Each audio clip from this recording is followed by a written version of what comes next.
Okay. We're live apparently. Can y'all help me check?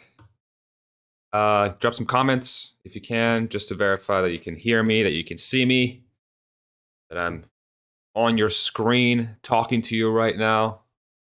Hello. Hi. What's happening, Randolph? What's going on, man? Check, check, check. I can see and hear you. Perfect. Thank you. Thank you. We got Brian. We got RB. All right. Thank you guys very much. Welcome to the live stream. And yeah, I've been thinking about doing this live stream for a little while, ever since the bot news came out with the quarter 4 2021 earnings. And really, the thought process behind this live stream is I want to make it very interactive, right? I want to make it so that we can all sort of sit down together and walk through the different things that the Tesla bot could potentially help solve, from a positive standpoint, its growth trajectory, where it can go from a technology perspective. But I also want to explore the potential negative aspects of it, right? Like what are the things that the bot's going to introduce that are going to cause some problems, right? And so I kind of want to sit down and have this discussion with y'all. I want to make it very, very interactive. If you have any thoughts, just throw them right into the into the chat as we talk through it. I'll be checking the chat often. But yeah, I figure it's just a good time for us to sit down and see what this Tesla bot thing is going to be about, right? And yeah, just kind of explore the different possibilities. I'll kind of share my initial thoughts of where I think the tech is going, and maybe that will get the discussion started. So cool. Hello, everybody. Hello. Let me check chat here real quick, and then we'll get right started. Time to buy Tesla shares. When is it not time to buy Tesla shares? Not investment advice. Come on. Hello from Germany. Hello from Austin, Texas. Nice. Cool share. Thank you very much. I don't know if y'all seen Superbad before, but this is McLovin. McLovin is a legendary character from that movie, and if you've ever seen that movie, you probably know the kind of shenanigans he got himself into. But yeah, super funny movie, something that I've been a big fan of for a long time. But yeah,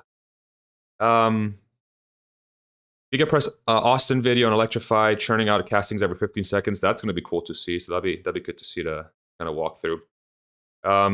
Please take a moment to picture Optimus Subprime playing Beethoven's Moonlight Sonata, their movement for a theater full of robot sisters and brothers. That's the kind of scary stuff.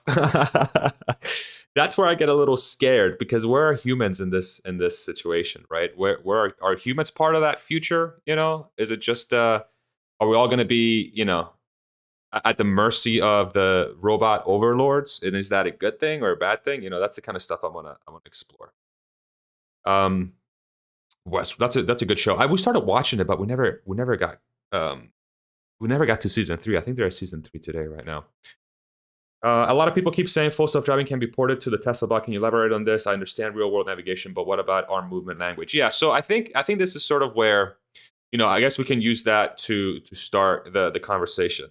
I think the thing to think about is that the full self-driving software itself, it's not going to be the thing that's going to be used to drive the bot movement, right? Full self-driving, what it really is, it's a set of neural nets that are built to solve specifically for the full self-driving piece, right? For the cars moving around, learning how to navigate roads, sort of using that thing, that very finite space around driving to solve, right? But the interesting thing about the underlying fundamental thing that's driving full self-driving could very much be used for other things that are related to solving some sort of vision things, right? So that's where Elon's comments around Tesla potentially being able to solve for real world AI, right? The hardware and the underlying code, or whatever you want to call it, that they're writing and building right now could theoretically be used in partnership with vision, so the cameras themselves. So instead of saying, okay, you're a car and you're navigating around this road, you are a robot, and I have my phone right here, you know how to pick this thing up, right? So that's kind of the thing that they're solving for. Or if you're in a factory, oh, I'm a bot, and through whatever learning process, and we can kind of get into this to try to figure out how this is going to happen, I can pick up so for my distribution world, I can pick up a part or a box from a shelf and move it to the packaging floor where it can be packaged. Or I'm a bot that's at a production line that is using like my hand to pick up a part and putting it into the part of the car or whatever. That's another solution potentially, right? So that's where it's not really full self-driving. It's the hardware and the underlying fundamental that's driving full self-driving that would then be applicable to real world AI, or it's not really AGI, I guess. It's really just solving for what the bot is meant to do, which is more sort of behaving with the world outside of driving, but in specific situations where arm movements or leg movements or just like a human movement could be helpful, right? So I hope that kind of helps understand that. And then the language piece is like, it's, the language piece could be thought of similarly to like a Siri, or like an Amazon Alexa, where there's an input that you give it using your voice, and then it goes through some sort of, code. And then the code says, okay, what this person wants to do is have me take this from here to there, or put this in the car or something like that, or go shopping for me, right? That's obviously going to take a really long time and different variables to really build, but you can kind of see how it starts to build together to get to a solution potentially, right? Hello from Chicago. Hello, HF. HF has a cool little symbol because he's joined the channel. Thank you, HF. You're the man. I probably have to update those symbols. I think I said that last time. Hello, Martin from the Netherlands. Very cool. Bethlehem, Pennsylvania. Whoa, I lived there for like 20 years. All right, Carl. Nice.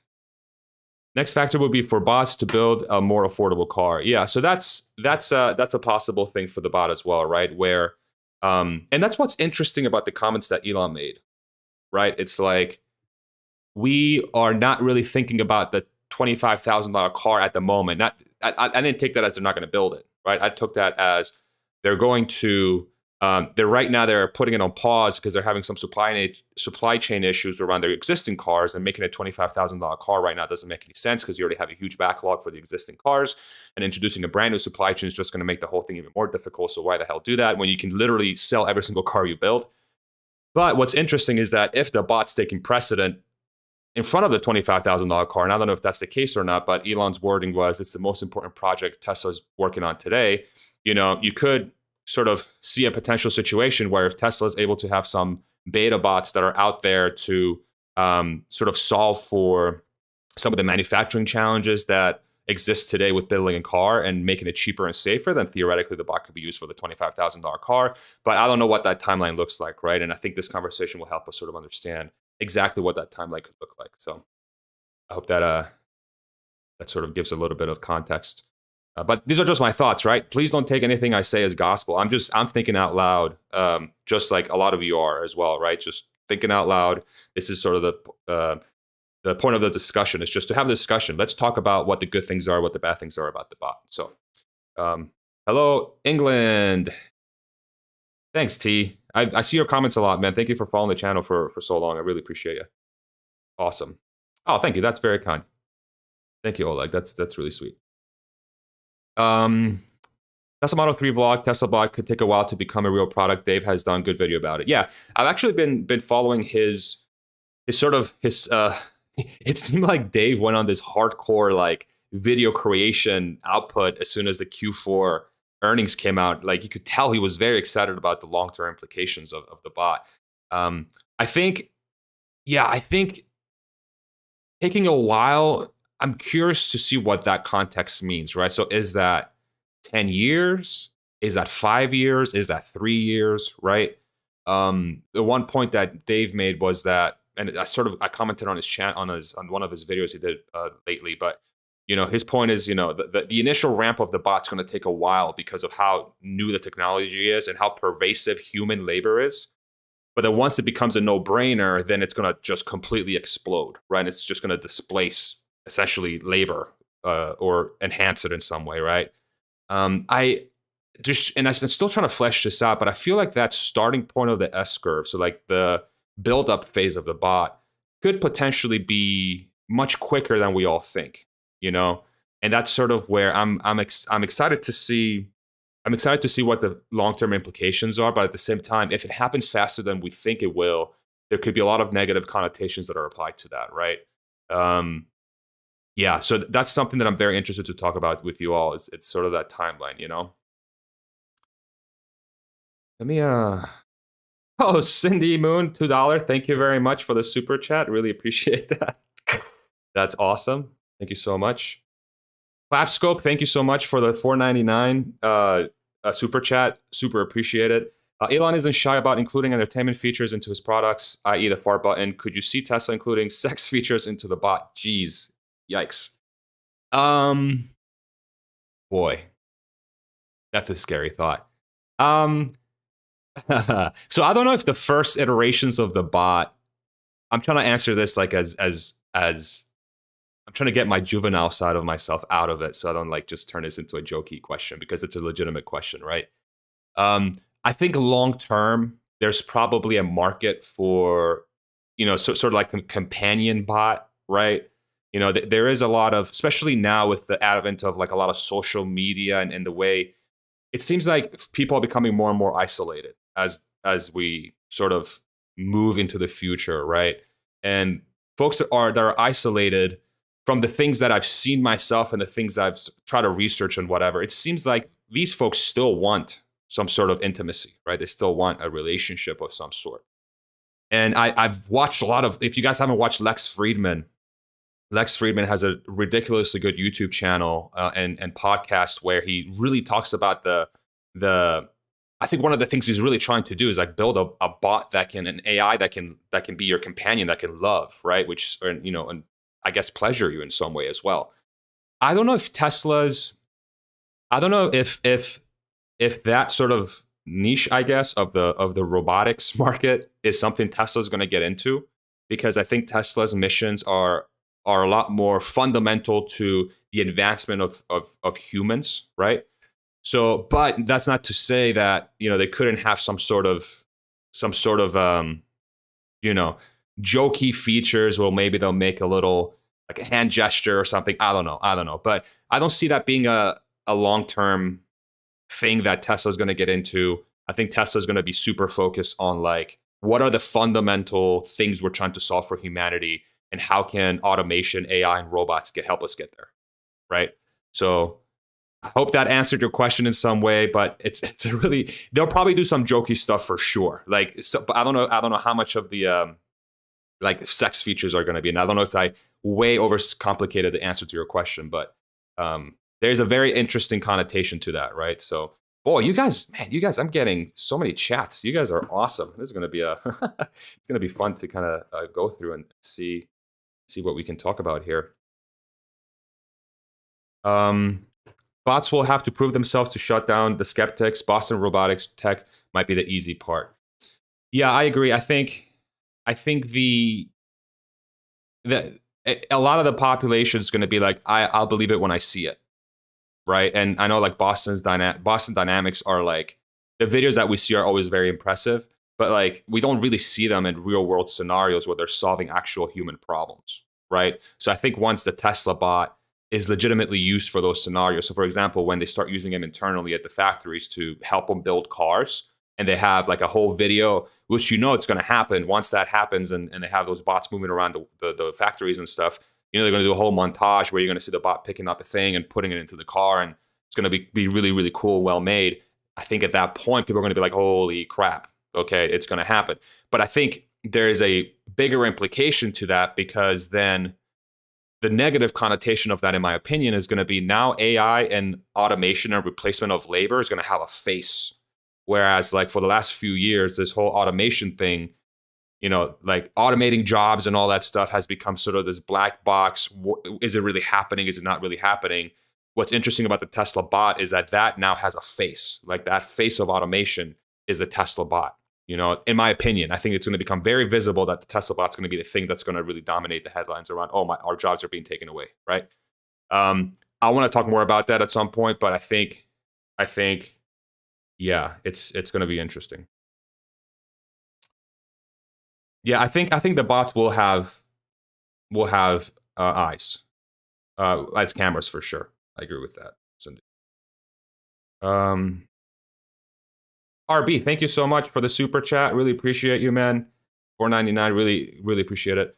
Yeah, teach the bots with kindness as you would your children. You want them to do the same in their retirement home. Yeah, I think it's going to be very interesting and very important to, you know, to get it to get the bots to be as really as human like as possible, right? If they're these cold things that turn out, end up doing like human things, like for example, like a waiter kind of scenario, even if it seems simple. Like if I'm a bot and I'm having a human to human interaction, I think having some sort of kindness or the feeling of kindness is going to be important. So interacting with a cold thing, I think, is going to introduce a lot of like hard. It's going to be hard to sort of adapt this in everyday lives outside of just companies saving money, right? If you want humans to sort of take these on as assistants, I think they probably need to have some sort of humanity attached to it, right? Because otherwise, it's just going to be this robot walking around your house, and then you really trust it, do you not trust it, right? So I think that's going to be really interesting.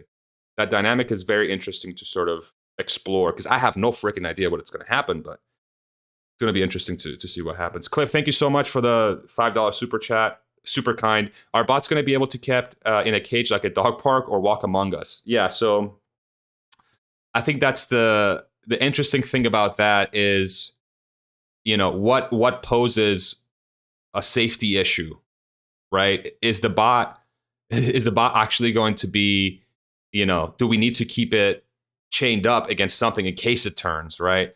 I don't foresee that happening, at least at the beginning.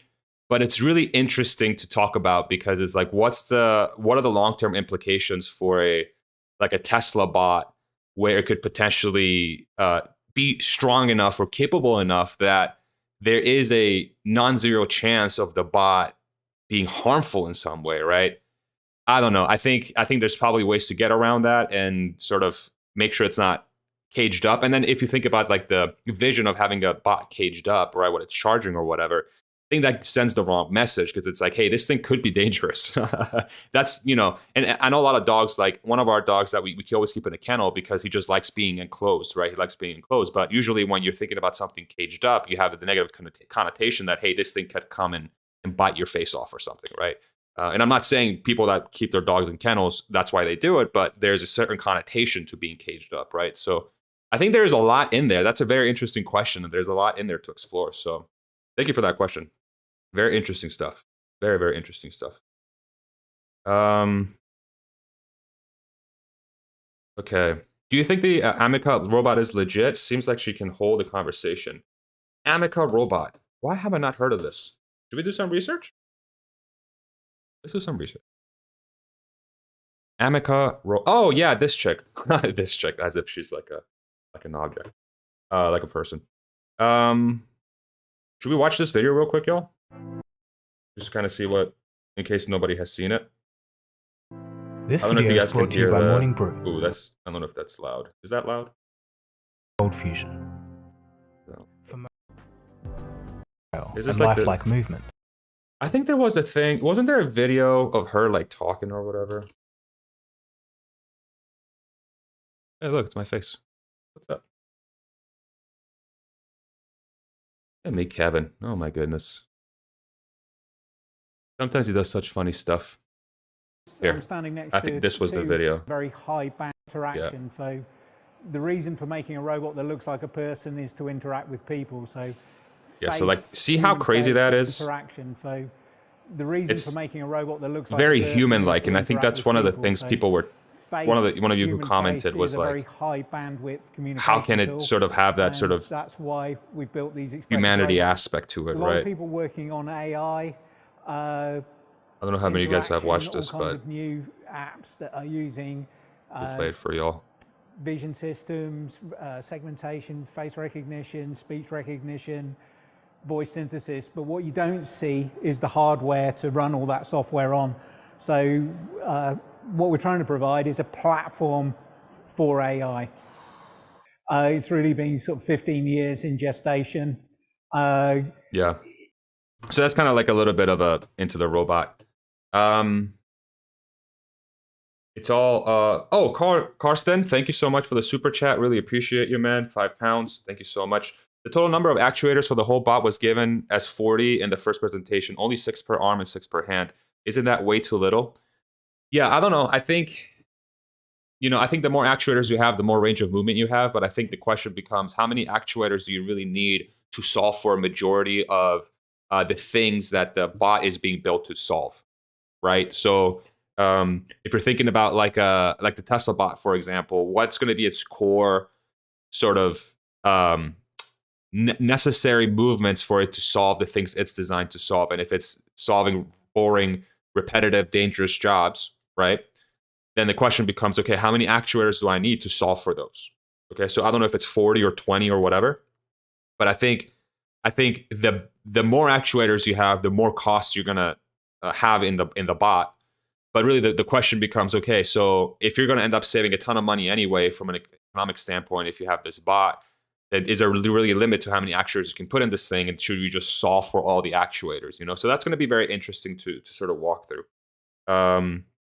Yeah, I don't know. I think it's an interesting question. I don't have the answer to it, but I think it's going to be solved within the context of, okay, how many actuators do I need to solve the thing I'm trying to solve for, right? And I'm sure the folks at Tesla are doing some very good engineering to figure that out. HF, thank you so much. $2 super chat. You're the man. Thank you so much. Really appreciate you. I think bots are best to solve supply chain issues. They do menial jobs that have been outsourced to other countries due to low labor costs. Manufacturing will be able to be moved back to the major market. Yeah, I think that's a great point. Let me put my face back here. Sorry. I'm still new to this live stream thing. I don't know what I'm doing. Does it look like I know what I'm doing? I don't think so. Yeah, I think that's so true. And I worked in supply chain for so long, man. There's so many jobs. I did a video about this not too long ago where I talked about sort of, what percentage of the jobs at Tesla could potentially be enhanced or replaced by the bot. And I came up with the number 20%, just based on what I saw. But there's so many of them in supply chain, especially around like distribution, that, it's literally just picking up a thing and putting it somewhere else. There's definitely some thought behind it, especially if you're trying to build something from scratch. But if you become really, really good at designing a process, you could theoretically have a bot do that job, And so I think, and manufacturing as well, because it's very repetitive motions, right? It's very, very interesting. But I think the longer term impact of that is like, are you like getting rid of jobs that are never going to come back, And if you're shrinking the economy by doing that, or shrinking the labor force by doing that, is that going to pose a problem? That's something I want to explore later on today. But yeah, I agree. I think supply chain is going to benefit tremendously from having labor that never gets tired, right? And that's like where automation is king. And if you have a bot that can solve for that human problem of like complex movements, well, you're gonna save a lot of money. You're gonna save a lot of money doing that for sure. Yeah. Boston Dynamics is valued at around $1 billion. Wouldn't it make sense for Tesla to just buy them for all the talent experience, or does Elon want to start from a clean slate? Yeah, so my experience at Tesla says that they'll probably just do their own thing, only because they have so much talent. I think what's interesting about the talent they have is that, and this is maybe like a bold statement, but I think expertise is a little overrated. I think what's really underrated is just hardcore problem solving. Like if you're really good at problem solving, you can learn the expertise, outside of a few things in life that requires super, like a doctor, or something like that. That requires very, very, very, a lot of extensive knowledge and a lot of practice, right? I think when it comes to like problem solving and being creative, I think you can, like, say, hire an engineer, period, to do a lot of different engineering problems.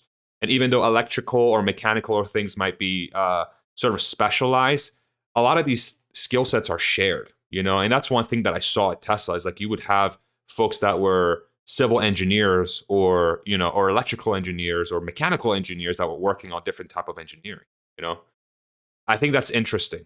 And, I think Tesla's question is going to become, does Boston Dynamics have something that we can't build ourselves? And it's going to be very, very interesting to see. I think they might. If they're valued $1 billion, I mean, that's 0.1% of 1% of Tesla's current market cap to buy the what appears to be one of, if not the most advanced robotics company in the world. But I don't know if Elon might have something to say to that potentially in the coming months and years here. So it's going to be very interesting to see. I know a farmer that would love a Tesla bot to go out in cold weather or help cut down brush or help feed the cattle. Yeah, so that's the kind of stuff that the bot can be very useful for, right? Sort of that, again, that repetitive, not necessarily boring, but like, you know, just a job that it requires physical labor that you wouldn't really think of a bot would be helpful for.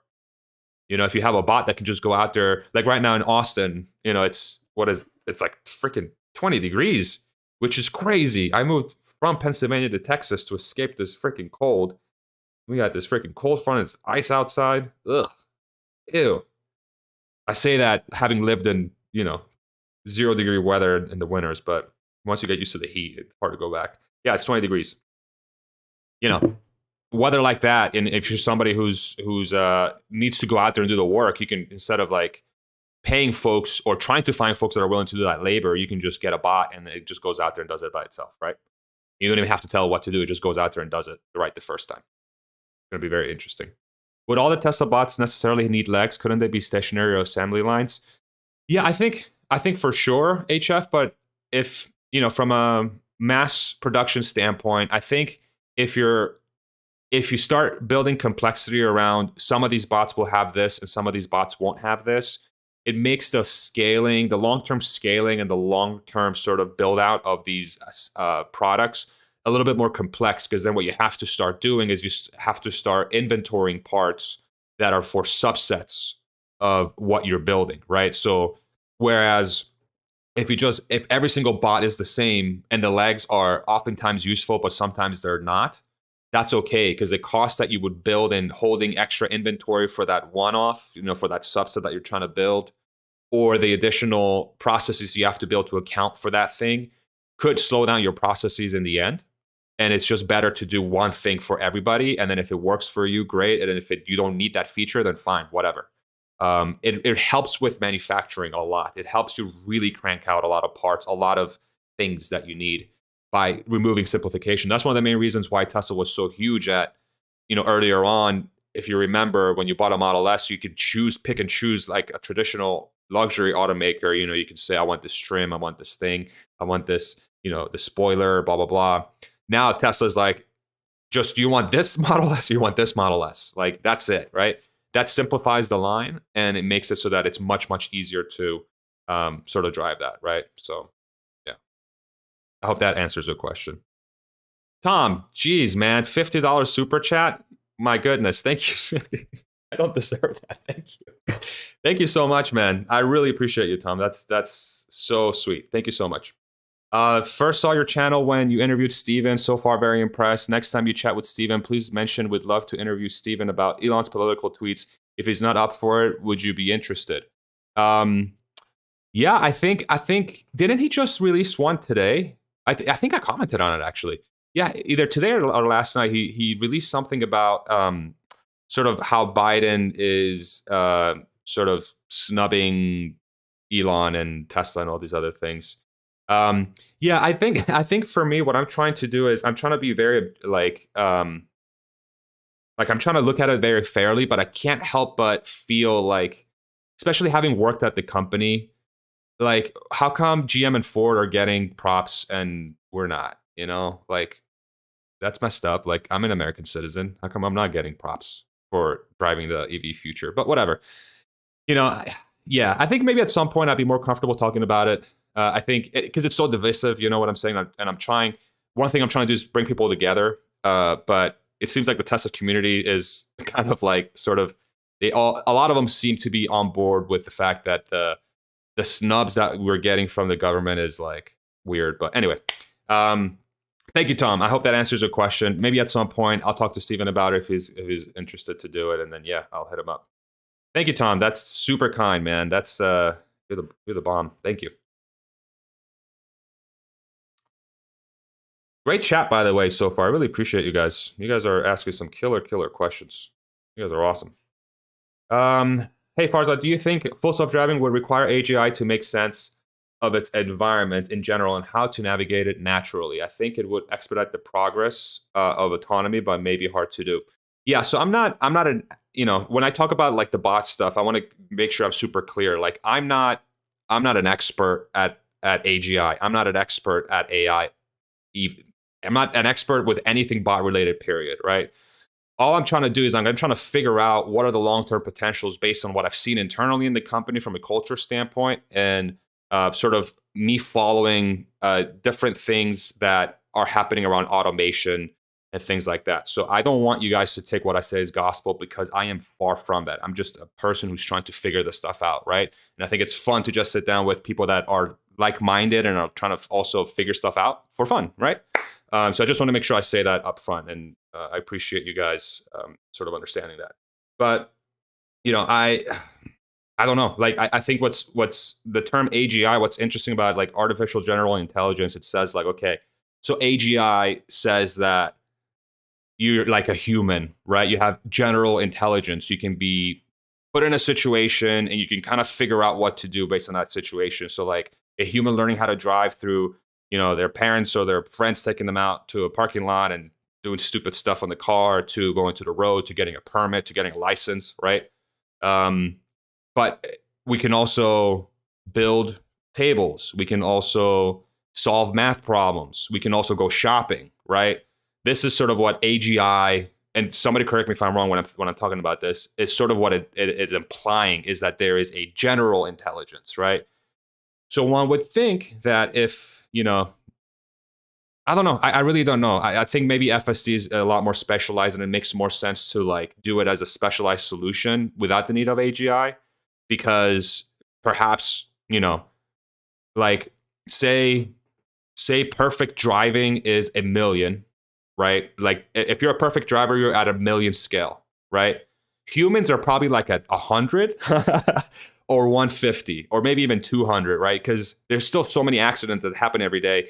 Driving around Texas, my God, I love Texas, but the worst drivers I've ever seen in my life. I'm really sorry if you're from Texas, but holy crap, it's awful. Okay, sorry, but it's true.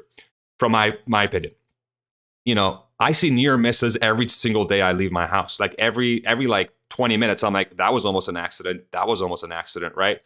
So like, do you have to get to 1 million to solve traffic and no accidents, or do you have to get to like 10,000, right? And if that's like 100 times better than a human, say, but like 100 times less good than the perfect driver who would require AGI, maybe you've solved it already, right? So I think that's what's interesting about that context. But long-winded answer, but I'm just trying to help you sort of walk you through my thought process there. Tom, thank you so much. Again, I appreciate you, man. Thank you. Very, very sweet. Do I have FSD? Yes, I do. I have 10.8. I don't have the latest one, but I do have 10.8. We don't drive a lot, and I'm waiting for the latest one to kind of go out and do a FS3 drive for y'all. But yeah, I'm from Texas. Dallas and Houston drivers are by far the worst I've ever seen. I try not to leave Central Texas. Oh boy, so Houston drivers are worse. That's scary. Okay. Maybe I'll never leave Central Texas based on your advice. I'm scared now. Oh my goodness, that's funny. Again, thank you guys so much for all the great questions that you guys are posting on here. I'm having so much fun. Make more sense for Tesla to lease the bots, not sell them. Might stop bot hacking activities. Yeah, I think what's interesting about the sell and lease sort of conversation is that, man, like if Tesla leases bots, then it's one company that theoretically could have access to most, if not all, the automated labor. How does that make you feel? Is that a good thing or a bad thing? Of course, from like an economics perspective, if they lease, you probably make a lot more money. But like Elon has talked about democratizing robotics and AI and all that stuff, like leasing robots out and then owning all your robots. Is that true to that statement? I don't know. I like to think that they'll probably sell them, but I could be wrong. I don't know, like the optics of like one company controlling all the labor seems weird. And I don't know if you guys agree with me or not, but it's just a little scary. You know, that kind of, it almost like opens up, Elon likes to talk about attack vectors, right? It's like you're opening an attack vector for society to say, you are the company that's taking all our jobs, right? I don't know. It's a great question, but again, like this is sort of what I'm talking about, like the positive and negative implications of robotics. Like there's a big societal aspect to this that I think is not getting talked about at all. You know, let me correct that. I don't know if you guys know who Andrew Yang is, but Andrew Yang he was a presidential candidate in the 2020 election. And he sort of, the reason why I learned about him is because he was really talking about automation, how it's going to like sort of transform the world, and it's going to actually put us in a place where you're going to have millions of people displaced, right? And you're going to have a lot of issues around people not being able to find work, not being able to find enjoyment, fulfillment, right? They're not going to be able to get paid. It was talking about bringing universal basic income in the play to sort of try and solve for that. But like, I don't know if Tesla wants the attention of like, I control all the bots, right? If they sell them, that's a different story. But I don't know. I'm sort of thinking out loud again, but I'm curious sort of to hear about that, more about that. And I think definitely makes sense to decentralize. Yeah, I'm open to both, right? But I just, the least one makes me scared because of that scenario. I just feel like, I don't know. It's sort of scary. Are you familiar with Dr. Alan Thompson's work with GPT-3 and Leda AI? Picture that language model in a Tesla bot. I am a little here. Let's I might be thinking of a different thing. Was that the guy with like it's like a thing where you can go on a chat and ask it a bunch of questions and it passes a Turing test or close to it or something? Alan Thompson. Who are you, my friend? English soccer player. Is that him? Does he also have an AI thing? It's not him. I would be very surprised, right? Dr. Alan Thompson. Does he have a wiki? Oh, he has a LinkedIn. AI consultant at lifearchitect.ai. Was that him? Yeah. Okay. Maybe I'll look at this at a later time. But I'll look into that. Let me make a note of that. Just go on my notes and make a note so I can research later. Dr. Alan Thompson, not the soccer player. Got it. Okay. Thank you for that, Pandemic. Pandemic podcast. Good name. Where will the bots be produced? Probably Austin, right? Because they have so much land. It'll make a lot more sense to prop up a building there and start cranking these suckers out than trying to figure out how to fit it in like California, you know? So probably Austin, if I were to guess. You could get the bots hired at companies for $5 an hour. Yeah, for sure. For sure. Mary will do it, right? How would you think they will train the bots in terms of vision? As far as cars go, they had a lot of data, but what about for bots? Yeah, that's a great question. So that's where I think, like the only way, and if anybody's like knows or is like familiar with this field of work, please let me know. But like, I don't know how else the bot would learn unless it's literally watching a person do the movements, and then then they sort of hand the thing to the bot and then they practice, right? Or a human, maybe a human wears some sort of like glass system with cameras where it sort of records their, what they're doing with their hands, because you got to kind of look where you're working, and maybe they take that and they use that to feed it to the bot. So maybe it's a bunch of people wearing glasses with cameras on, and that's sort of the mechanism that they use to feed the bot data. But that's a very interesting one, because I have no freaking idea. It's very different from driving, because the input, the the framework around the input is so different, right? Because as a driver, the car's driving, and then you're saying, well, oh God, you're doing something stupid. And that is input that says, hey, don't do that again, right? Whereas with a bot, like how do you do that? So I think maybe that's what it is. Maybe the humans wear glasses and, with cameras on them, and then you can kind of, that thing that you're doing with your hands kind of gets fed into the machine, and then the machine kind of figures out how to interpret that for the bot, and then the bot freaking figures it out. A good startup would be custom bot coverings, plastics. Yeah, people love to customize their stuff. So man, if you're into that sort of business, probably not a bad idea to get that started. Stewie Collins, Marquise Brownlee. Oh yeah, MKBHD is a beat. Oh my God, I love his channel so much. His tech coverage is so good. He's great, and his production value is like off the chain good.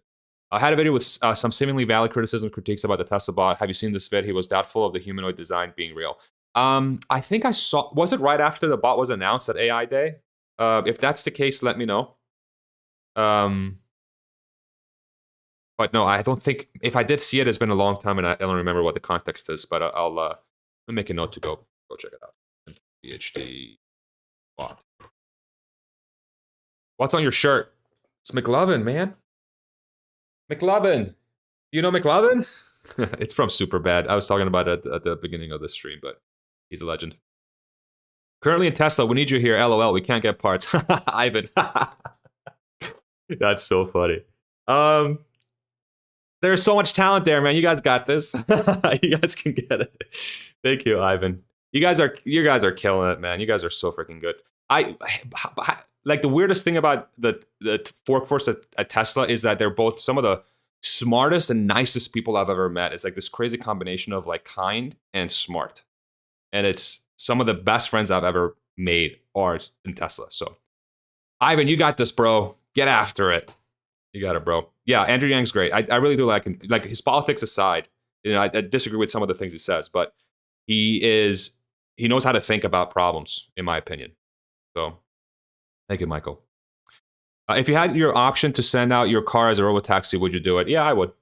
I would. Only because, cars are cool, but I don't know if I have that sort of attachment to something that could potentially turn into an income stream. I'm not that attached to it. Now, if it was like a Model S Plaid, probably not. I have a Model Y. It's a performance, but it's a Model Y. There's a lot of utility to it. If I had a Model S Plaid, I wouldn't do it. But with my Model Y, I don't see a problem with it. Maybe I wouldn't send it out during say on a Saturday night when freaking the chances of somebody vomiting in your car are like 99%. But like during the day, I probably would. Kind of like when is the time that it's least likely that somebody's going to vomit? Excuse me, that somebody's going to vomit in my car. That's when I'll send the car.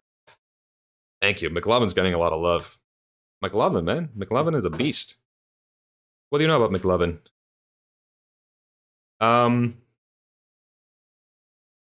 Yeah, so I don't know. Yeah, so I'm sure there'll be a third-party add-on features and DLC for sex bots. Yeah, I don't know. I don't know if it's the Tesla bot thing, but I'm sure there's going to be a market for that stuff. It's going to be ginormous. Could that be the next sort of like thing for porn? Is going to be these robotics, right? I don't know. Thank you. I'll make sure to check that out for the YouTube channel. Appreciate that. Not the soccer player, the scientist, the AI expert. I don't think people have thought out having their car get trashed or what stops someone from trying to take over the car. Yeah, I mean, that's something I definitely thought of, but as somebody that, sort of owns a Tesla and is willing to put it in there, I think those chances are going to be extremely small, Even if they try to take it over, say they try to cover the camera up and they try to take it over, I'm sure there's going to be a safety thing that says, if the camera is covered and I can't see inside the vehicle, the car is literally inoperable. And it will not move until the original owner gets there, right? So, yeah, that's what's interesting about that whole thing. Do you have any ideas around bot energy consumption in a 30, 50-year timescale? Theoretical 100 million bots all evolve to super intelligence. Are we setting ourselves up for failure? Yeah, that is where. So I don't know if the energy consumption piece is going to be that big of an issue, because by then you would think that renewable energy is going to be the primary driving force behind the energy that the bot's going to get, right? But if 100 million bots all evolve to super intelligence, I don't know. See, I don't know. I think that's where I don't even think we need to get there to set ourselves up for failure. You know, let me do this little exercise here because I started this yesterday, and I'm going to make a video about this. The sun isn't that big. Pretty big, man. It's pretty big. It's pretty big. Last time I saw it, my dumbass looked at the sun and I went blind. I'm so smart. Let me see.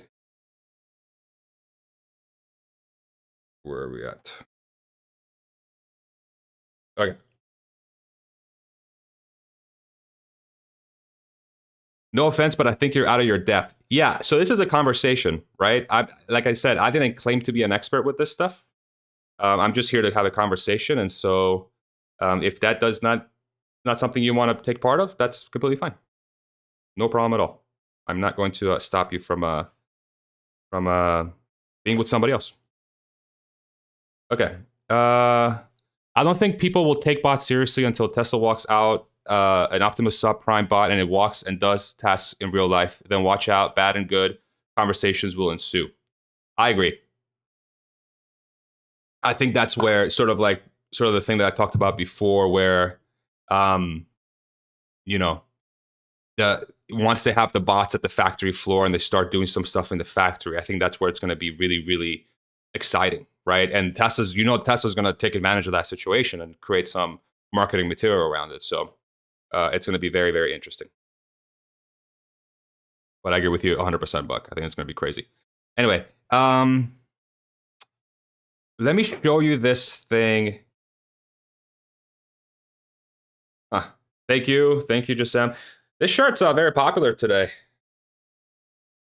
Also, great shirt. Yeah. Let me share my screen here that I put together. How do I do this? There we go. All right. I may have to zoom in because that looks very small. Let's see. Okay. Sorry, gang. Let me see. I don't know why Zoom is not working on it.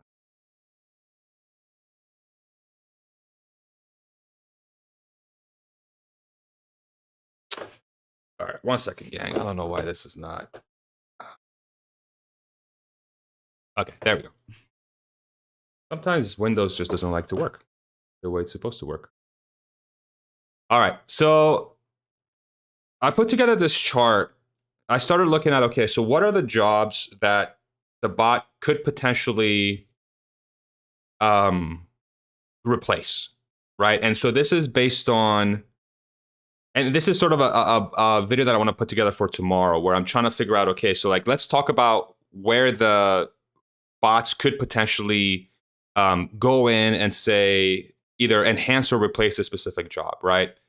And these are the things that, and I went on a website that broke down the amount of jobs today in the United States by category, right? So like fast food and counter workers, cashiers, laborers, so on and so forth. Okay, so all these different variables, all these different jobs are ones that I sort of highlighted as potentially enhanced or unfortunately replaced by the bot, right? So you got fast food and counter workers, cashiers, laborers, material movers, stockers and order fillers, janitors and cleaners, potentially a waiter and a waitress, truck driver, that's kind of like an FSD thing, right? Construction, maid and housekeeping, landscaping, light truck, food prep, shipping and receiving inventory, passenger vehicle driver, that's another full self-driving thing. Industrial truck, packers and packagers by hand. So this is like non-automated conveyance. Fast food cooks, dishwasher, and food attendants and barbacks. So like these are folks that are like moving stuff, right? So, and I'm curious to hear, like, if you're looking at this list, chat, do you guys agree with some of these? What are the ones that stand out to you that you don't think can be replaced or enhanced? You know, what do you guys think about this list? And I'll sort of walk through chat here while I look. That shirt sucks. Just kidding. Being contrary. Buck, you're so funny, man. I really appreciate your support, by the way. But I like my shirt. Thank you, Divya. Really appreciate that. Very, very sweet. Fast food and cashier should be automated anyway. Yeah, that's that's you would think that, but I think my concern with that is this number, right? And this is sort of the thing that I'm really starting to think about, and the thing that I know Andrew Yang talked about before many times. It's like, that's 3.5 million jobs. So what are those 3.5 million folks going to do? That's sort of, so if I add up all these jobs here that could potentially be replaced by the bot, right? It's sort of walking down the list. I didn't go through the entire list. I kind of just picked the top, say 80%. That's 27.5, 27.6 million jobs potentially in the US that could theoretically be replaced or enhanced by the bot. And that's kind of scary to me, because of the what that implies from the, like, are there going to be 27.5 million jobs that these people are going to be able to go to when the bot comes alive, right? That's sort of what's scary to me. And I'm curious to kind of hear your thoughts on that as we go through this. Do you think bots should be required to have human interaction? Sorry, Dragon. I'm not quite sure. I'm not quite sure I understand your question. Maybe if you can rephrase it for me.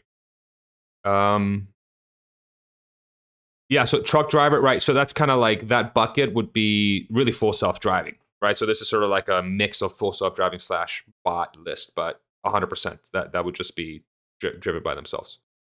Will the bot be waterproof? I think it should be water resistant. I think that's smart. The cars are water resistant or really waterproof, so I think the bots will probably be the same as well.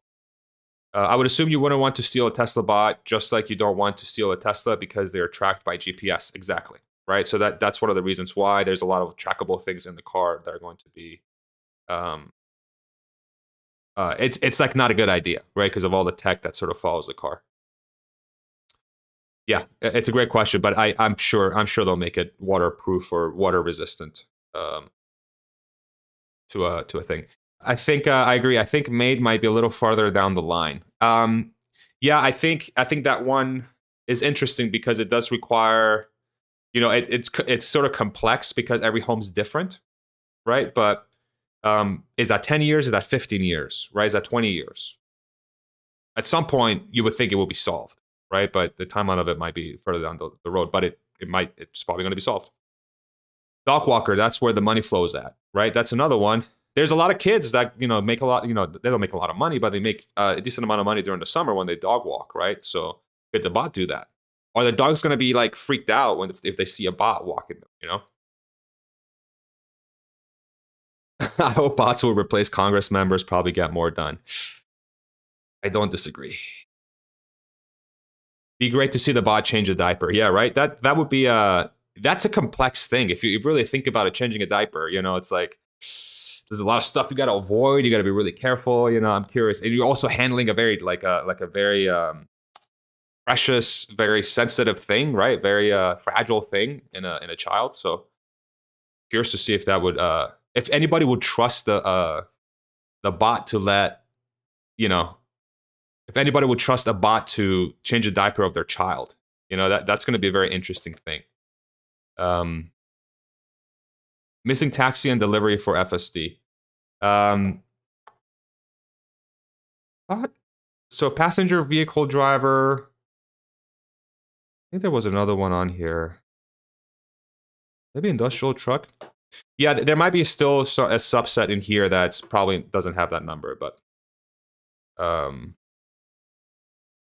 yeah. So I guess really the point that I'm trying to get at here is that if you look at all the jobs that are out there right now that theoretically the bot could do 5, 10, 15, 20 years down the road, that's 27.5 million jobs that theoretically would be displaced at some point, right? How does that make you feel? Are you concerned about that? Are you confident that there's going to be something else for these 27.5 million people to do something else, And so if you put this within the context of the the US, right? So the US has 130 million people right now. I think there's 158 million people employed as of today. So what is that? That's 17%, 17.4% of the population theoretically being unemployed in, 15, 20 years time, if there's nothing there for those folks to transition, right? Those are sort of the implications of the bot longer term, but I'm really curious to see where we go from here. And I'm not trying to be doom and gloom, but it's interesting to think about. It's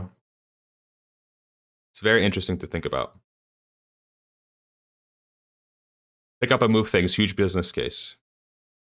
Right. UBI must happen for that. Luxury VAT tax and robot tax must happen. There's not a lot of people. There's that conversation sort of started in the 2020 election cycle in the US, and something has to happen, right? Something has to happen for us to figure out how to transition into this sort of future. The bot will be designed to do any job a human can do in the long term. That's the entire point as to why it's a humanoid form. It's a general solution like FSD, right? Exactly. That's sort of the intention behind the solution. It's an evolution. It won't happen overnight, just like when computers replace jobs. So much silly speculation. Yeah, I mean, I think the speculation is, I think it's worth talking about because of the longer term implications of this thing.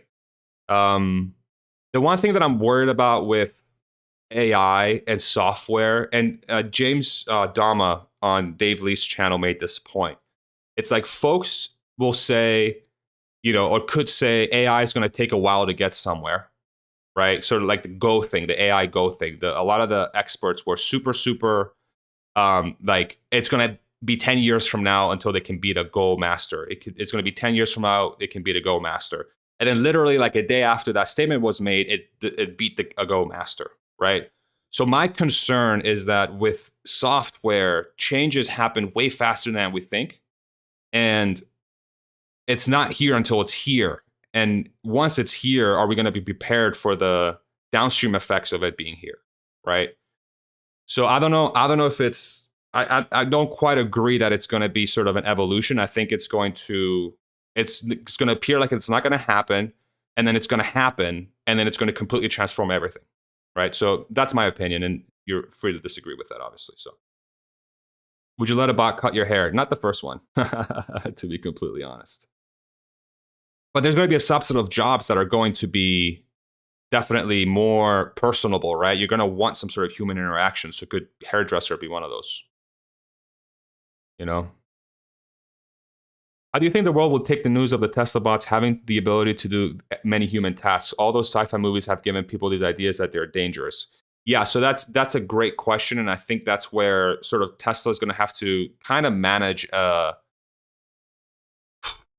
kind of going to have to kind of manage a sort of. Let me actually go back to this here. How can I say this? They're going to have to be careful how they're viewed by the public when it comes to that, right? Because if they're viewed as here, like I said before, like Tesla's coming to take your jobs, it's going to create some very weird dynamics around that where, people might view Tesla in a very negative way because it's like, hey, like our jobs are being taken away, right? I can see that being a potential problem if there's nothing in sort of in the works or already there to try and absorb the displaced work that's going to happen from the bot existing. Yeah. Do you think bots should be required to have human interaction? Like, oh, okay, thank you, Dragon, for clarifying. Like, if it's in a warehouse, its whole life never really meeting humans, will that be negative to its potential sentience? Yeah, I don't know. I mean, I think the one thing to keep in mind there is that I'm not really sure how intelligent these bots are going to be, right? I don't know if these bots are going to be like, they're going to like feel human emotion. They might just be really good at solving human tasks, right? Theoretically, under that scenario, I don't know why human would need to be there, but I think it's an interesting question, but I think it talks longer term about what is the relationship between human and machine.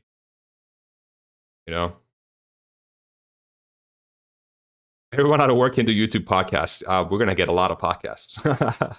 Some of them are going to be phenomenal, right? I'm always for people trying different things, but I think that speaks to a different future. if everybody has to become a YouTuber. Bots becoming YouTubers, hell yeah. Could you imagine? there's going to be one YouTube channel out there where like this is going to be the bot talking to you like this, and we're going to talk about, it's going to happen. Some genius is going to do that, and the first bot podcast is going to have like 1 trillion subscribers. It's going to be amazing. I like to see a bot do a comic routine. Will they have a sense of humor? Yeah, I don't know, right? That's one of those things. Maybe that's sort of part of the jokey thing where how they have Easter eggs with the cars, Tesla. Maybe they have an Easter egg. Well, it'll do like a Dave Chappelle skit or something with all the movements, and sort of the speaker will have Dave Chappelle's voice or something like that. That'd be hilarious. I don't know if it's going to be able to make jokes from scratch. I don't see why the bot would have that as a solution, but it'll be funny to see. Excuse me. How soon do you think Tesla could actually do this? Yeah, I think that's a timeline that I'm still trying to flesh out. I do feel like the near term, like I don't see the bot being this job replacer of this entire list, for example, right, that I just went through. I don't think that's going to happen for at least the next, say, 5 years, right? 2027, 2028. But my thing is, like, once it does become clear that it's going to happen, it's going to happen. The incentives, the economic incentives are far too great for this to not just completely take over, right? And depending how good Tesla is going to be in 5 to 6, 7 years time, or even 10 years time to get this thing ramped up, is really going to be the main driver behind how quickly this thing takes off or not, right? You think about the complexity of a bot, it should have less moving parts than a car.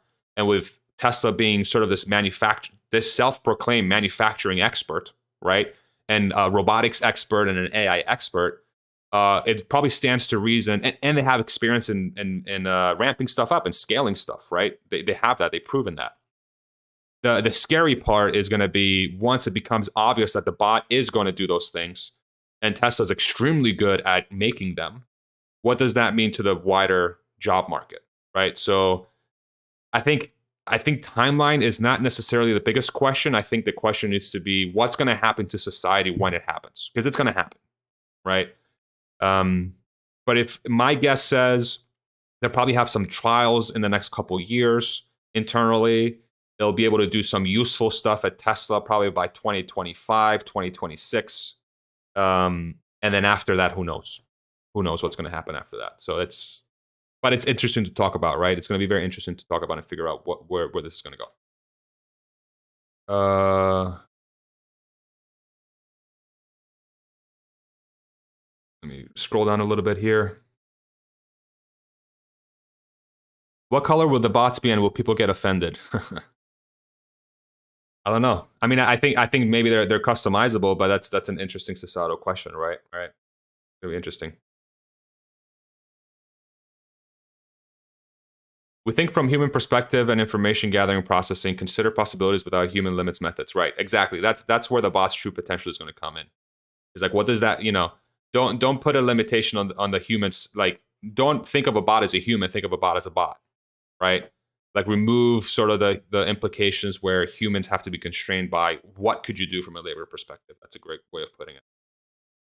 AGI is not what the bot is about. It will not have AGI. It will have very clever algorithms to replace human actions, but AGI is not what it needs. So I agree with that statement, Jonas. I think the like solving 80% of the labor problem, or the labor, I shouldn't say problem, the labor 80% of labor, human labor, like physical labor, is going to require just probably some algorithms or neural nets that are going to be very specific in nature, and they're not going to require AGI. So I agree with that 100%. Again, I say that without being an expert. Please, I'm just like thinking out loud here, but I agree with you. Because you really think about like the different motions that a person does, like manual labor is sometimes pretty simple, and like those are the ones that that's going to be the low-hanging fruit for the bot to go after, and that's definitely not going to require any sort of AGI, in my opinion. Okay, we've been at an hour already, y'all. Damn, I think flew. Jeez. My goodness. Thank y'all for staying with me for so long. That's awesome. Could have the mechanical, Tesla could have the mechanical aspects of the bots prototyped in a year or so. The AI part is a much bigger question. Right.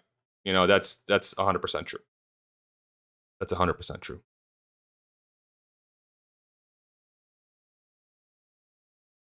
I believe Elon is developing Optimus with highest priority. If you listen to his interview at Starbase, it is clear it ties in with us getting to Mars. Full self driving solved 2022, brought production 23. Yeah, it does seem like the bot would be very, very useful in building out a Mars base for sure. Yeah, so you know, one could say that if he's got the bot ready in hand for him to get to Mars, then it would help him quite a bit in sort of like doing some trials there, right? And so if the first time they're going to Mars, and I think the first time, what's it, 2026, I think he's hoping to go, 2024, maybe 2026. He's got some bots ready for that, then it's going to be a great test case for them to send some to Mars and see what they do. But the question becomes, are they going to be able to do something, right? Are we being way too aggressive with the timeline?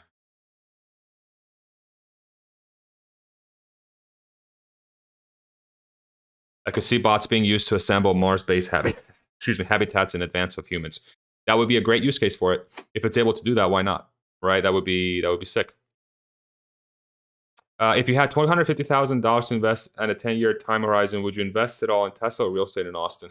That's a question unrelated to the topic, but I would have to think about that. But probably Tesla. Would you think Tesla's vertical integration limits the bot development? Look, other companies like Boston Dynamics or Palantir that could collab. I don't know how much vertical integration would limit the bot development. If they have everything in house and they're able to develop everything to where it needs to be, why would that be bad? Why would that be limiting? If anything, it would help them go faster, right? Yeah, I'm not sure.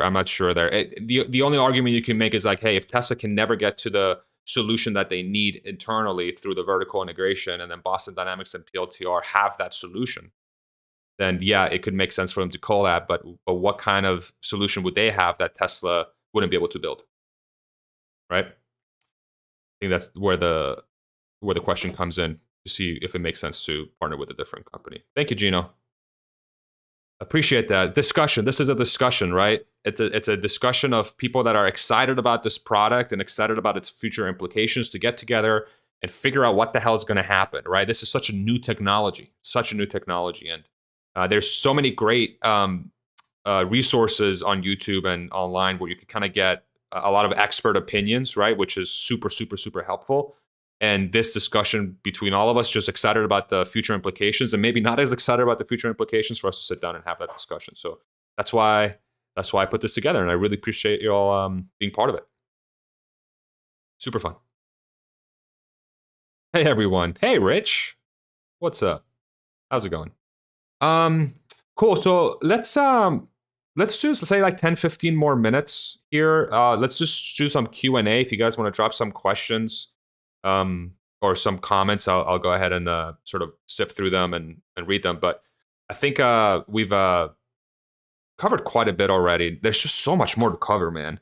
That's the crazy thing about this topic, is that it's like, we could probably talk about this for like 10 hours, like all the implications of this technology, and we want to get to the end of it. Johnny Spacer, super chat, $5 for the coffee or tea fund. Thank you very much. I'll use that for my probably tea this weekend. Thank you very much. Very sweet. I'm dreaming of a future where people in their really old days get help from a bot doing the chores, help to get out of bed, make breakfast, have a conversation, lift stuff. What are your dreams, right? Those are all the positive things that a bot could help with, right? Those are great things. I think help around the house. I hate freaking doing chores, man. I hate them. I don't know anybody who likes doing them. My wife hates them, right? I don't know one person that likes doing chores. If the bot can figure out how to do that, I think people will pay a lot of money. You know, that's why people hire maids and sort of house helpers and stuff to do that stuff, right? But, you know, could a bot be a more cost-effective solution for that potentially sometime down the line? Typically, when jobs are removed from technology, new jobs are created. I guess we'll see. That's a huge question. That's the question, right? So, like, is the rate of job creation faster than the rate of job removal because of the bot? And if that's the case, then you'll have jobs theoretically available for others to go into. But then the question becomes is like, are those jobs that are going to be created complementary to the job to the people that are leaving those positions? Like, are they a one-to-one relationship? Right? I don't know if they are. That's where it's going to be weird. That's not every OEM has bots now. They do limited range repetitive work 24/7. That's very true. The KUKA robots, very, very true. But they also hire a lot of people to do a lot of the motions that robots are not very good to do. So that's where the bot could potentially be very, very helpful. If we believe improvements of software is more important, then I don't even see why not producing before mid-2020s, and after that, it's just going to be up to software development. Yeah, I kind of agree with that. Should Tesla bot be seen as taking away jobs? Do you think that it will affect the stock price negatively? That's a great question. That's sort of what I've talked about a little bit on this live stream. Is like that's the one thing Tesla has to be very careful with navigating in the next decade. Is like as their full self-driving potentially starts taking away driver jobs like semis, Uber drivers, right? And then the bot starts displacing the more laborious jobs. I mean, it's going to be so easy for a politician to be like, Tesla is taking away your jobs and they're not paying you anything, you know. They have to be really careful. They have to be really careful with that stuff. And I'm sure Elon and the team there are thinking about this, what the implications are. But we got to be really careful with it. Cindy Moon, you're my favorite YouTuber ever. Thank you. That's very sweet. Tesla bots are sold to companies as a one-time purchase or subscription model. Yeah, we talked about this a little bit earlier. I think the subscription model kind of makes an implication that Tesla owns the entire like labor market potentially, or has control of the labor market long term. Whereas if they purchase, then you're democratizing the robotics and the AI a little bit in a way. So I'm curious. I don't know. That's the subscription model will probably make it more money, but I don't know what the optics are going to be around like Tesla owns all the labor, right? Weird.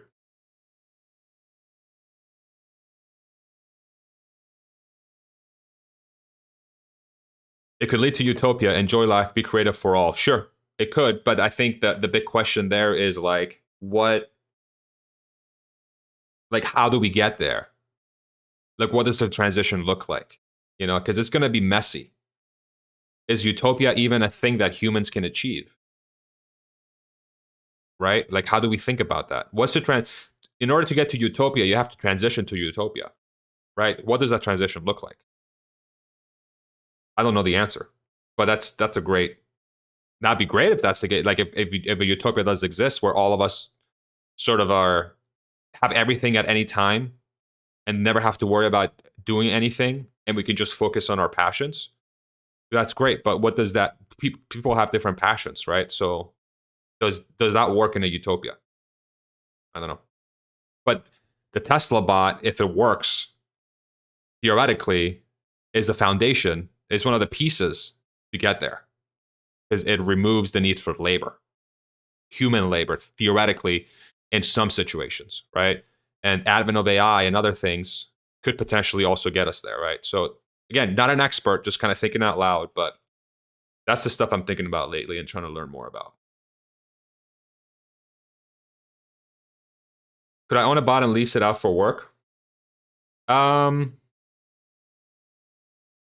don't know. That depends on how Tesla wants to do the model for the bot, you know? Interesting question though.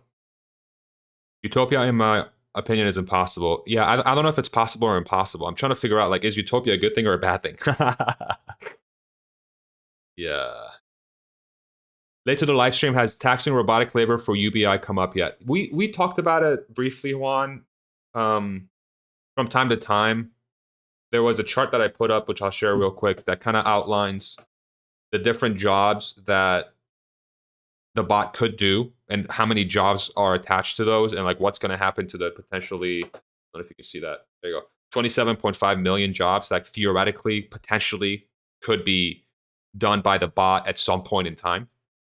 And what does that mean for that 27.5 million? Are they going to be jobs for them to transfer to, or are we kind of screwed?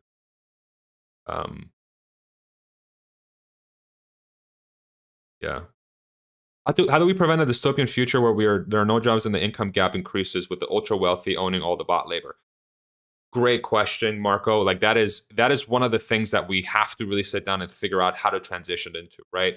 That's what I'm spending a lot of time personally thinking about. I'm definitely not going to come up with a solution, but I think as a society, we have to sort of ask those questions of ourselves and our leaders, right? So like, if this is coming, how do we ensure that the labor isn't sort of, grouped around very few players that essentially control all labor, and then the folks that don't work, like what are they supposed to do? Like how do they do the things they want to do in life, right? Right now we have a society that's built around, especially in the US, around like making money so you can do your thing, right? If you don't have a lot of jobs to work to make things or to make money to do the things, like what happens? Yeah, weird. This is a great topic with great questions that should be addressed before the bots arrive. 100% agreed, Johnny. This is exactly why I'm doing this. Because I don't think we're talking about it enough as a society, and we need to. And this is me not saying the bot is bad. I think the bot can be extremely good long term. And as an investor in Tesla, I'm very excited for its potential prospects from a profitability perspective. But from a societal perspective, I am pretty scared about the potential implications of it, right? And so I think talking about it is important. Potentially doing something about it too at some point, who knows? But the conversation is very, very important.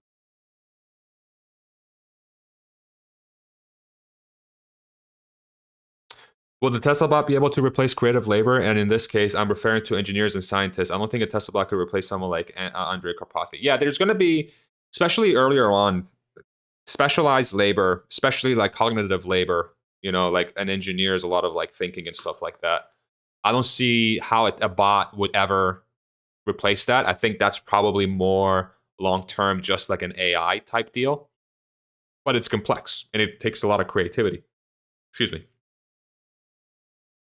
But are there limits to replacing that, in some form or way? That's probably decades down the line, but I don't see the bot being that. I see the bot being more, especially near term, like say 5 to 10 years down the road at some point, is like, again, jobs that are repetitive, dangerous, boring, or jobs that are sort of don't require a lot of creativity. It's just process, right? There's a lot of jobs that are like that, right? And so if the bot comes in and displaces those, what does that mean for society? That's where we get weird. DJ, super chat, Medusa lives. You are such an amazing addition to the Tesla YouTubes. Farzad, thank you so much for the super chat, for the $20. My good. Oh my God. You guys are so nice. There's so many nice people. Thank you so much, DJ. That is so sweet. Thank you. That is amazing. You guys are killer. Farzad, bots will be useless as a general laborer for a long time to come. Okay. I'm curious to hear why, Charlie. If you have any sort of like background, I would love to hear why you think that's the case. I would love to learn. I like the idea of every human on Earth owning the labor of a bot. They then get to reap the monetary rewards of that bot's labor. Sure, but I think then the flip side of that's going to be, like, who's going to pay you for that, right? Like, is there going to be enough people in the world making money? Like how does that transfer work? Like, does the bot, like, is everyone owning a bot to do labor?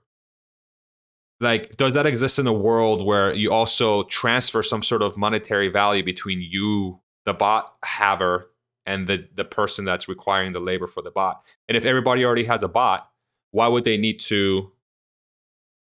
Yeah, I don't know. Like, the monetary reward has to come from a different party, right? So that's what I'm curious to see. Like, what does that mean long term?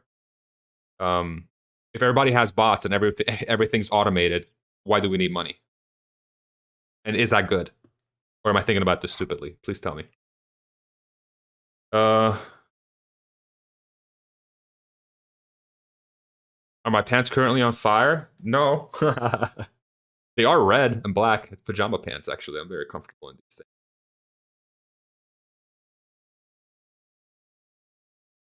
Would the bot help me with my taxes? Technically, if you go to TurboTax, it does. It's an AI. It's not a physical bot, but it's AI. I mean, that's not AI. Sorry, it's software, right? It's some sort of bot, right? You know, H&R Block and all these folks, you know, they seem to be, they're very specialized now, right? I do my taxes through TurboTax, especially if you have simple taxes to do. Like mine aren't that complicated. You know, you just go in TurboTax and do it. That's technically a bot, right? So yes, it can. Could a Tesla bot host a Tesla YouTube channel? We talked about this before. Yeah, sure. I think the first person that gets a Tesla bot and does a Tesla channel with their Tesla bot is going to have 1 million subscribers in the first week.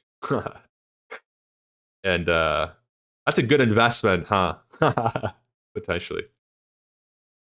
For a start, bot won't be able to understand human language. NLP is state of the art and doesn't understand natural sciences at all. That's just the start of why it won't work. Okay, NLP. Help me understand what NLP is, if you don't mind. But yeah, I mean, I think the flip side there is like, you know, Alexa and Google sort of understand human language, right? So why couldn't you tie like how come there's so many limiting factors behind me saying the robot to do something and it doing the motion, right?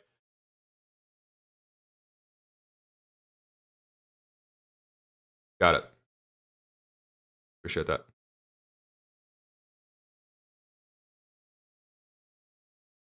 Yeah, I mean, if you think that's a limiting factor, then it's going to be those wait and see approach, right? Like how long is it going to take for the bot to get there, right? And so the question becomes like, do you think it's never going to happen, or do you think that it's going to take a long time to happen, right? Because I think you know, I think if it can happen at some point, that still says that the robot's going to be able to do it at some point, right? Thank you, y'all. Thank you. Only finds keywords and then does Google searches on what you might want. Computers don't understand human sentences. Okay. Yeah, so I think Charlie, I guess your point is like, let's wait and see if it actually can do it, and then until we see it happening, then you know, do we think this is going to be like a, you know, we don't know if it's going to be able to do it. So I mean, it's valid, Charlie. I'm not disagreeing with you at all. I think you raised very legitimate sort of limitations around the product, and I think it's going to be interesting to see if Tesla's going to be able to do it. But I think again, the question becomes: is it never going to happen, or is it going to happen sometime? Because if it's still going to happen sometime, the implications of that are going to be pretty large, and that's the kind of conversation we have to have. Steve Farzad, I don't think a Tesla bot could run a Tesla YouTube channel like yours. Thank you, man. Thank you, Steve, for the super chat, $20. You're so kind. If it does, then great. I'd watch a bot that has a great YouTube channel. Who knows, man? That's funny. Farzad and his bot, the future YouTube show. Man, could that be my channel? And when the bot's out, should I buy a bot when the bot's out and just make this into a bot YouTube channel? What do you think? It can do a way better job than I can. I wouldn't be surprised at all.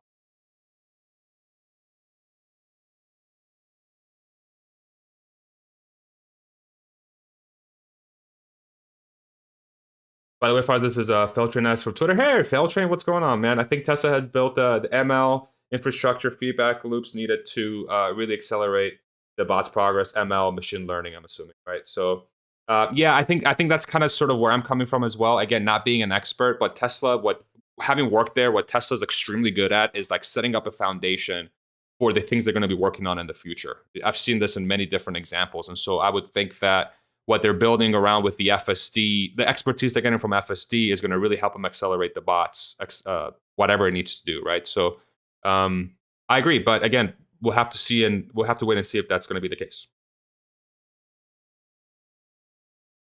All right, let's do. How about we do 5 more minutes, and then we'll wrap this sucker up. How's that sound with everybody?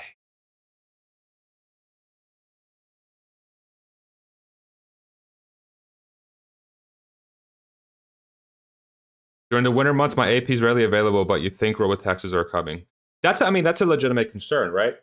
Like, if AP doesn't perform well in winter, you know, the robotaxis are coming. But again, like, does robotaxis have to be everywhere in every climate for them to be impactful, right? Like, why wouldn't they be able to start in places where it doesn't snow, right? Or they become they don't operate as full self-driving while it snows to start. You can still do, that's what, 3/4 of the year you could run a robotaxi, and that's going to bring tremendous value, right? You don't have to solve for everything in order to make an impact. And I think that's sort of where full self-driving can be very impactful. And that's, again, how Tesla operates. Like, they don't solve for everything from the get-go. They just start solving, right? And as they go along, they solve more and more and more. So it doesn't have to be perfect. Good discussion. This needs to be resolved before all the AI is deployed to the economy, or the economy will break. Elon seems to understand this. I agree, Bob. Thank you. I think that that's the most important part of this whole thing. Thanks for the discussion. Got to get some rest. See you on your channel soon. Thank you, Real Rusty. You're always part of the community, man. Thank you so much. Have a great day, my friend.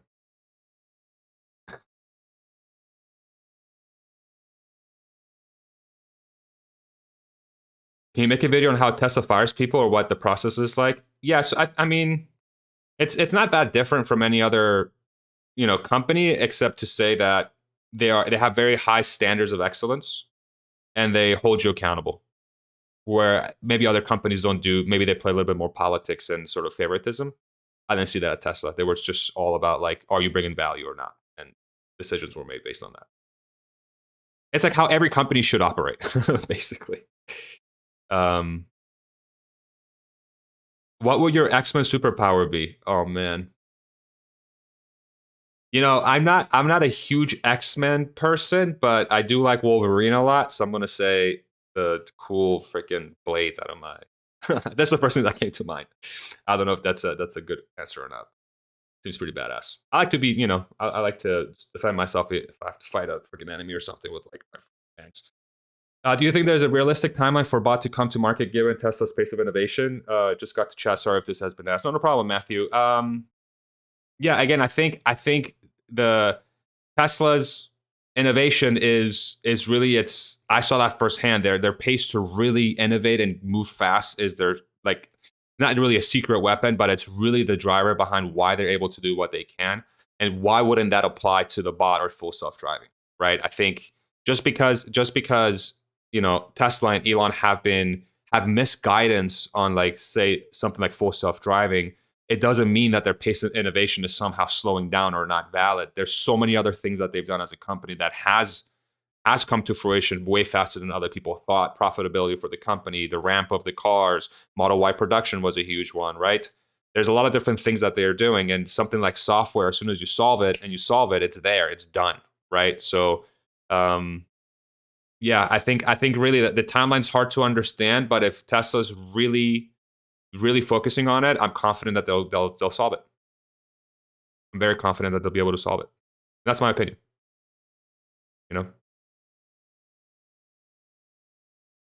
It's an interesting point that if you have multiple bots communicating that have much more efficient cooperation than humans doing the same job, right? I mean, you wouldn't really have politics. You wouldn't have things lost in translation. They should be able to communicate perfectly every time, and with, very well conjoined, I guess. So, yeah. Okay. All right. I think, well, let's do one more. Where do you personally think full self-driving will be by the end of the year? I don't doubt we'll see a lot of progress, is all I can say for sure. Yeah, I agree. I mean, I think, I've been fortunate to be able to be exposed to full self-driving internally at Tesla before it sort of got rolled out to the wider populace, I guess. And the rate of improvement from that to here has been pretty large, pretty fast, and the improvements have been significant. Is it perfect? No. But that rate of improvement appears to be appears to be accelerating, right? So I do think there'll be some pretty big changes this year. I mean, 12 months in Tesla time is a lot of time, and even with something like full self-driving, again, I just want to caution people, is like, just because Elon said it will be solved 2-3 years ago, it doesn't mean it's not going to get solved. Yeah, it's slower than usual, but I think we shouldn't discount the fact that it will get solved, right? So I do think it's going to be a massive improvement this year, but is it going to be good enough so that the regulators can trust Tesla to open this thing up and sort of allow robotaxi things to operate? I don't think so, but we'll see. They'll probably have the tech where it needs to be or close to where it needs to be, and then they'll go from there. Okay, that was the last question. Very good. Thank you so much, everybody, for joining the live stream. I had a blast talking to you all. It was a super, super fun chat. Again, just a conversation around what the Tesla bot's impact could be in the future. I had a lot of fun sort of going through your questions and the commentary. It's something that I'm still obviously learning about a lot, and it's something that I'm very curious about, and it's something that I want to share with you all. You know, my journey in understanding what the Tesla bot potentially could be, both its positive and negative things. I'll make a video tomorrow about what I foresee being some of the sort of the jobs that Tesla or the bot can probably replace or enhance, and the implications from a societal perspective. I'll have that for you guys tomorrow. But yeah, thank you so much for joining. I really appreciate everybody who dropped a super chat. I appreciate everybody who's shared their thoughts and questions. We'll probably do a live stream again. I don't know. I'll find a topic to talk about. I kind of like having a topic to talk about, and then we'll sit down and kind of have sort of like a free-flowing conversation. But if you guys have any ideas, shoot them to me on Twitter at Farziness, FARZYNESS, and then we can kind of sort of go from there and see what we can do. Thank you all so much for joining again, and we'll see you on the flip side. All right. Bye-bye. Thank you again. Appreciate you.